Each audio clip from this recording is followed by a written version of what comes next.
那么好的，各位观众朋友们，欢迎来到极致强的好价但不一定是好物的推荐时间。那今天这一款呢是怪物猎人的重弩救护车，不是说错了，这个是野兽猎人 TFP 救护车改模的东西。野兽猎人救护车，一个很抽象的颜色，一个质量很抽象的玩具。实话讲，兄弟们，它的材质并没有多好，但是它便宜啊！以前这个40-50块钱大把的散货不知道是不是炒货，但确实是散货。然后这个还有一个很好玩的走动武器转起来的机枪是吧？哎，老好玩了我呢。定动机旁包包一单一端，这个主体呢就一辆魔改的 TFP 救护车。那 TFP 救护车目前的市面价格，大家感兴趣的可以自己去闲鱼上搜一下具体有多贵就不用老想在这里赘述了，他妈贵的离谱。这个东西呢也是众多玩家的不二之选，不过还是那句话，颜色太抽象了，而且它这个塑料上有一些自带的这种像那种你出去吃完油面条，然后那个油滴到玩具上的那种感觉，那种诡异的渐变色，在这个野兽猎人系列的玩具上我已经见到不止一次了，感觉很抽象，你知道吧？确实不好看，然后再加上材质呢也不是很乐观，所以不受欢迎，价格卖的便宜也可以理解。你现在都能买到那个野兽猎人的隔版的散货的。那来吧，直接开始变形。那载具就是这个样子，大家看一下吧，魔改。你说涂装吧，这身上其实也没多少涂装就长这个样子。它材质真不是很好，有点软。它的变形呢还挺有意思的，只可惜这样的变形估计以后也在这个传世现在已经不是传世了，天尊世代估计是见不着了。别看这玩意儿好像挺简单的，实际变形还挺那啥的，还挺复杂的第一步怎么变来的？我把它从柜子里面翻出来，确实没有研究过，我操，时间太长了。我想想这里应该是有个卡扣的，先把这个卡扣给它解锁开就这里有个卡扣来的，不好，越来越不好了，感觉有点不妙，兄弟。怎么变？不好，完了我记得这里是有个卡扣的，坏了。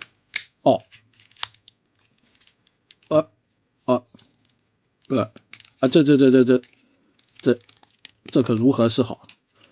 总而言之，先把这个腿给它解开吧，腿给它解锁开。OK，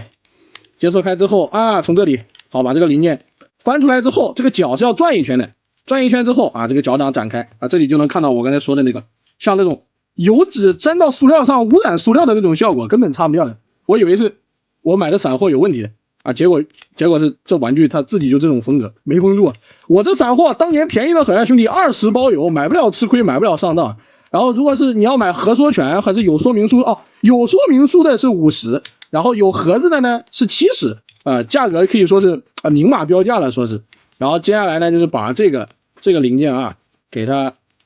怎么折不下来了？这个零件是这样子一掰然后往下一折，然后这里凸起凹槽一扣那个凸起跟凹槽呢我记得这里有个凸起凹槽来的这里有个凸起对应这个地方的凹槽把它往里面一扣，好，这一条腿就算是变形完成了。如你所见，它的材质确实有点软的离谱了，不管是透明件还是这个塑料本身就在我刚才掰的时候有明显的形变明明这个变形结构是没问题的，就是这样一折，然后把它往下一扣一扣。我好在这个塑料软也是有优点的嘛，至少不会咔吧一下断了，包容理解尊重。好，这个下半身呢就有说有笑的变形完成了。松紧度呢如你所见确实不太行，毕竟是散货不知道有没有兄弟买那种核说权的正版，看看那个质量到底咋样这个地方呢你是要把这个龟壳这个后背这个零件给它解锁一下，解锁完之后这个手这个手肩膀它就在这里，你把它给它逮开这里有卡扣的，有卡扣的 OK， 确实是该紧的地方有点太紧了，往下一掰开之后这个手就解锁开了然后这样把这个手腕从这里面转出来之后一个简单的旋转，好，这个小臂就算是变形完成了，真的很妙很妙然后这里也是一样的，就这样一折，这玩意儿买的确实有年头了。这里的一个凸起对于这边的凹槽一结合博派标志，经典防伪。它的脑袋呢是一个弹簧关节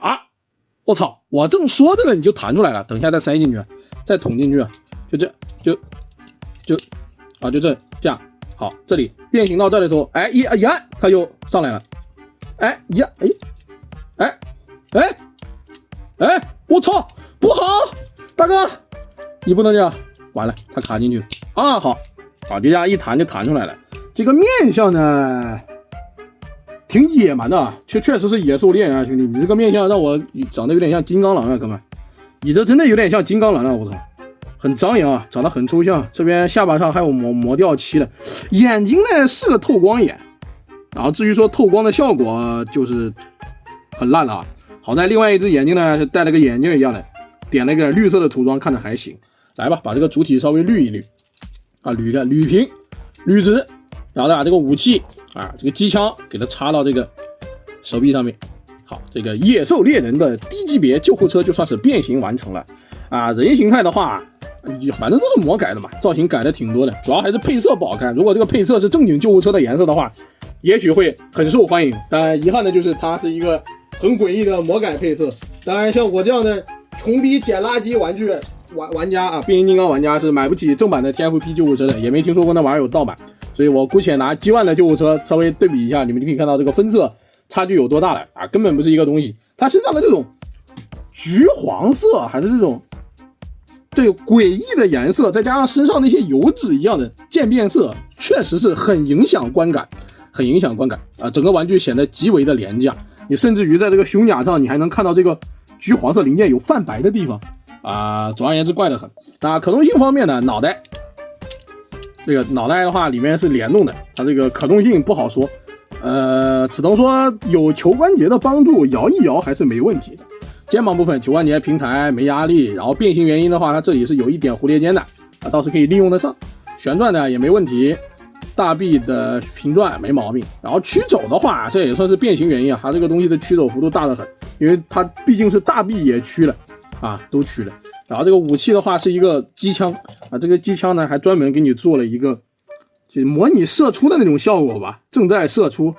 正在发射的那种效果啊，转的时候就是在这里哒哒哒哒哒哒哒哒哒，正儿八经小巧思，兄弟，看起来就真的跟在狂射一样。然后这么多年了，这个联动也是一点问题都没有，越转越快，越转越爽。那话又说回来了，成为钻头形态下呢，它这个旋转就不太行了，就效果没有那么好了啊，可能是因为没有两边那个叶片来帮助它去啊惯性这一块的给它转一转啊。它的武器倒是可以拿到手掌里面的，但我觉得不好看，还是插到这个侧边好看一点。那手腕呢就不要想有可动了，这个造型手做的还算能接受，就已经是祖上积德了，说是。腰部呢可以旋转，然后这里正好看一下这个背包的细节刻画，这背包的细节刻画是真漂亮，但也是真没涂装。所以说这个东西，我觉得如果你有兴趣的话，可以自己买来涂一涂。哦，说到涂一涂，我想起来了，这个野兽猎人救护车在当年有一个绿色的玩意，有一个绿色的版本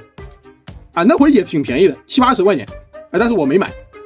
好，它好像都不是博派标志，我记得是，它是不是救护车都是两码事？就那个东西现在蛮贵的，涨起来了，涨到200多了吧？啊，挺唏嘘的，找到买个10来个卖倒狗。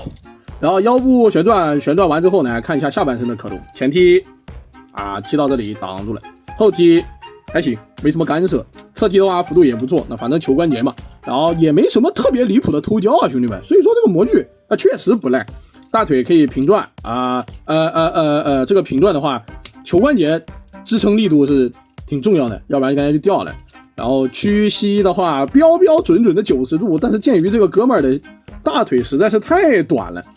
跟那个惊破天一个问题，电影惊破天一个问题啊，这个屈膝不好看，而且也不好用。